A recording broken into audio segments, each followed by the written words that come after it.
Reverend Buddhist, Christian, Hindu, and Muslim leaders, ladies and gentlemen.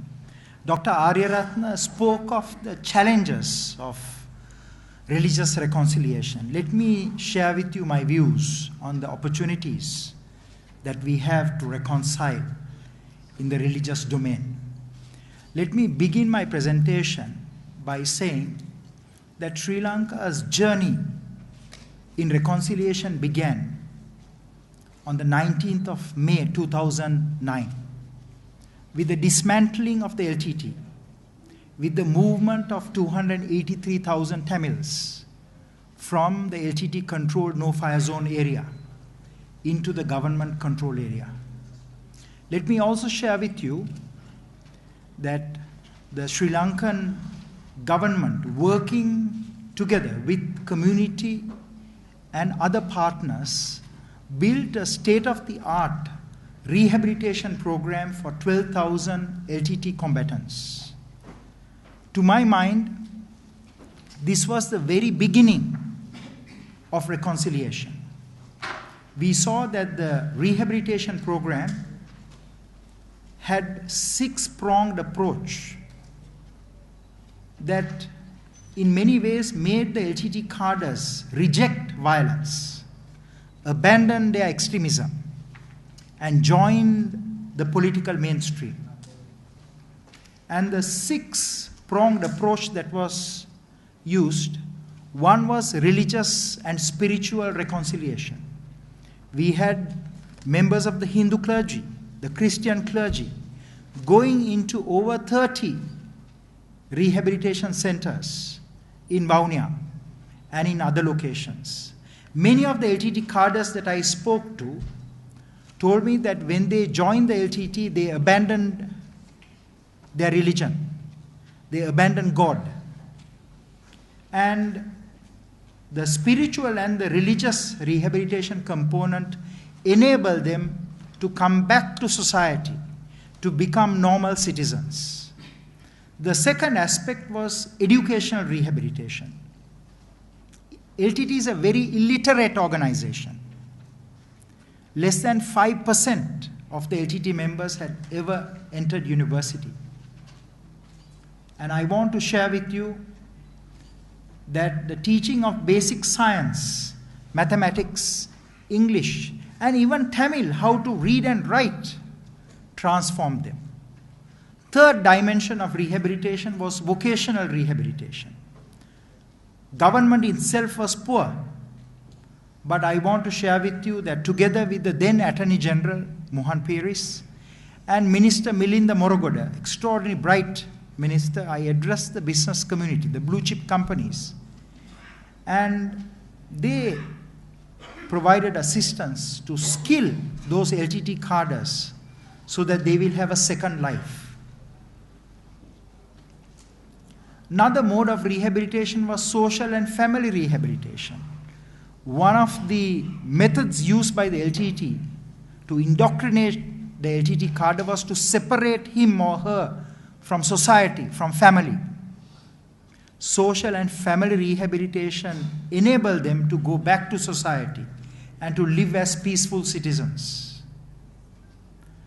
Final form of rehabilitation was the creative arts in rehabilitation. Song, dance, music, puppetry. Sri Lanka is a country that is blessed with such different art forms. And this enabled these cadres to discover their own country. So I want to share with you that during that crucial 30 years, we saw that not only LTT cadres, but ordinary Tamil citizens, they were also indoctrinated into a very extreme form of Tamil nationalism.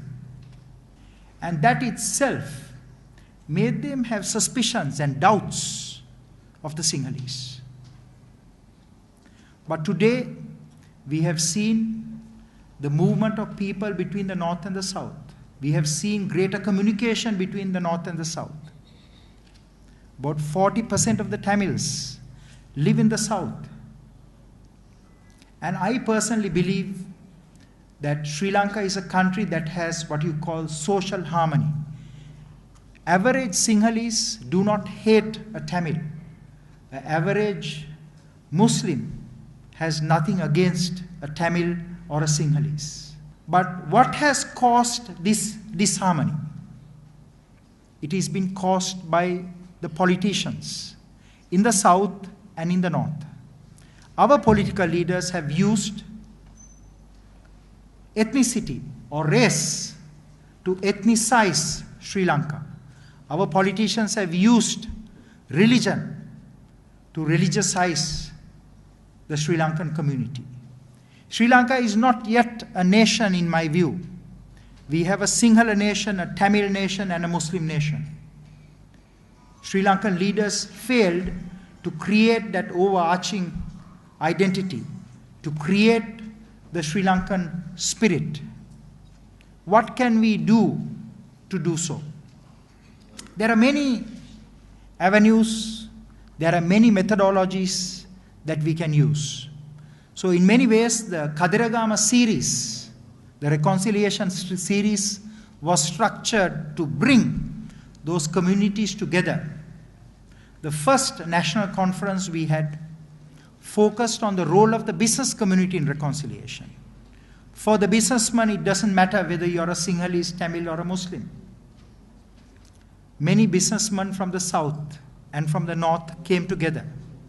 In fact, I want to share with you the National Chamber of Commerce at that time, Harin Malvatta. He ensured that reconciliation became one of the 4 pillars of corporate social responsibility. Similarly, we had another conference focusing on education. And once again, we focused on a number of methods, such as discourage schools that only have Sinhalese, or only Muslims, or only Tamils. If you want to create a Sri Lankan nation where Sinhalese, Tamils, Muslims live harmoniously, you cannot have separate schools for Sinhalese, separate schools for Tamils, and separate schools for Muslims.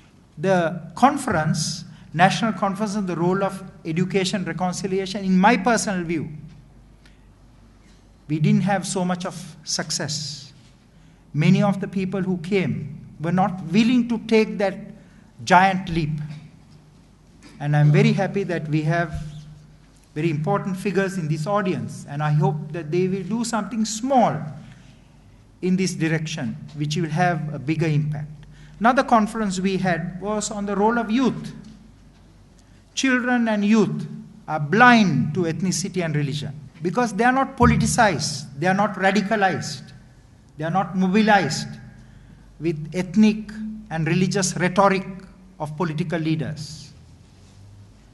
And today, there are many exchange programs between the North and the South. And I believe that we must encourage and persist in this direction. More recently, we have seen an initiative by the University Grants Commission to create university harmony centers. And I believe that these universities that produce some of our best and brightest will play an important role in creating harmony. Sri Lankan universities failed to contribute to the defeat of terrorism. Unlike many American universities, such as Harvard, such as MIT, such as Johns Hopkins, that invented the GPS, the proximity fuse, many of the capabilities.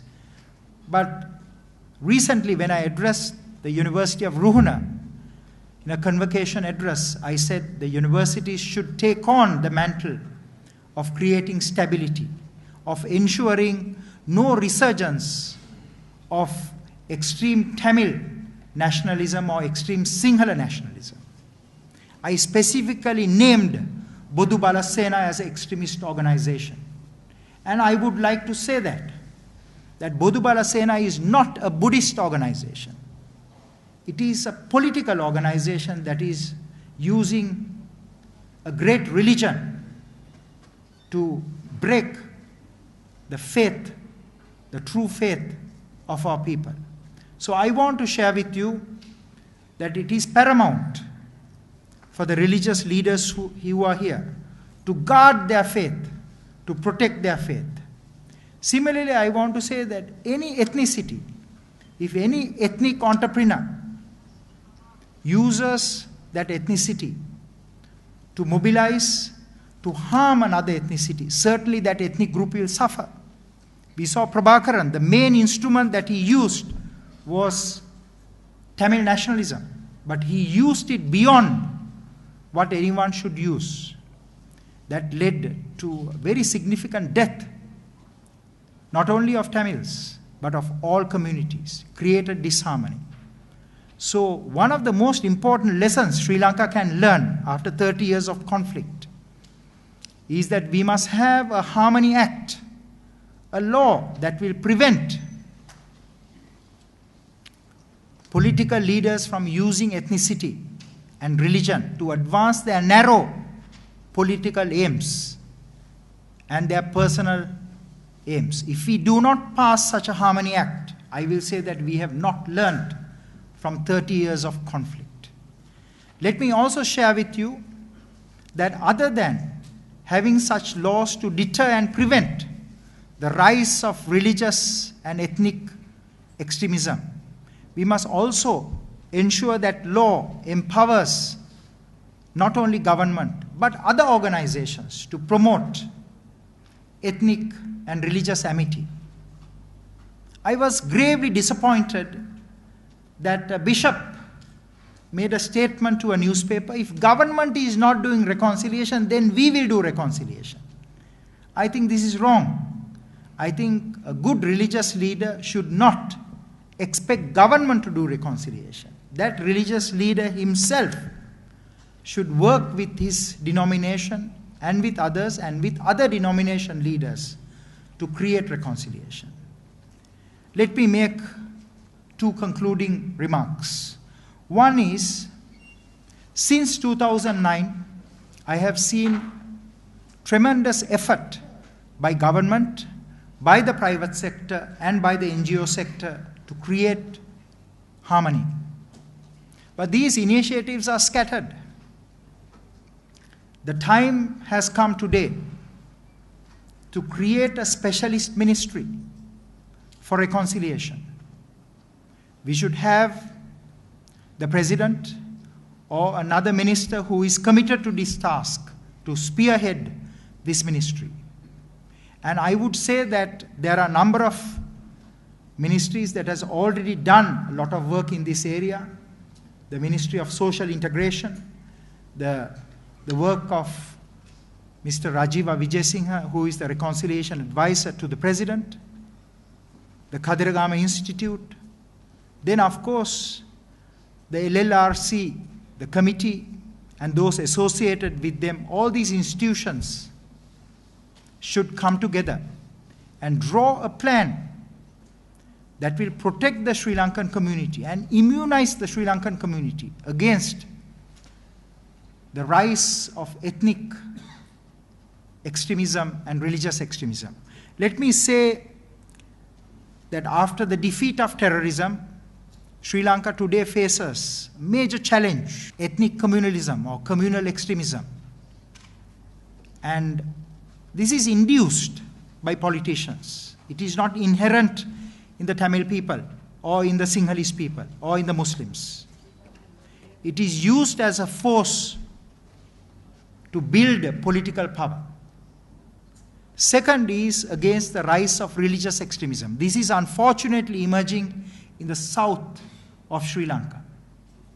And I hope that government will do what is necessary to prevent this.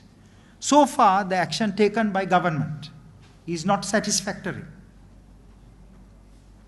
And I believe that the Sri Lankan government should be able to take decisive steps that will criminalize any person, even if it is a monk, who will abuse and misuse a religion to mobilize political power to harm another religion or another community. Let me say that the great leaders of Sri Lanka in the past Even during the time we had kings, they understood the importance of ethnic harmony and religious harmony. In fact, some of the greatest unsung heroes of the dynasties we have had, they have built the Buddhist shrines together with the Hindu shrines. Some of the best examples are Gadaladeniya, Sorogune, and many others. Today, if you visit Kataragama, you can see next to the Hindu temple a Buddhist shrine, next to that a kovil, next to that a masjid, a mosque, and next to that a church. So I believe that the social harmony of Sri Lanka should be preserved, but it will not be preserved unless and until government and non-governmental organizations play an important role. I believe that this conference will spur and will be a catalyst for thinking and for debate and discussion, for free debate and discussion, as Dr. A.T. Aryaratna spoke so freely about the challenges facing Sri Lanka. And I believe that this venue will continue to be a platform for such informed debate so that we will be able to craft strategies to resolve these issues. I thank you very much.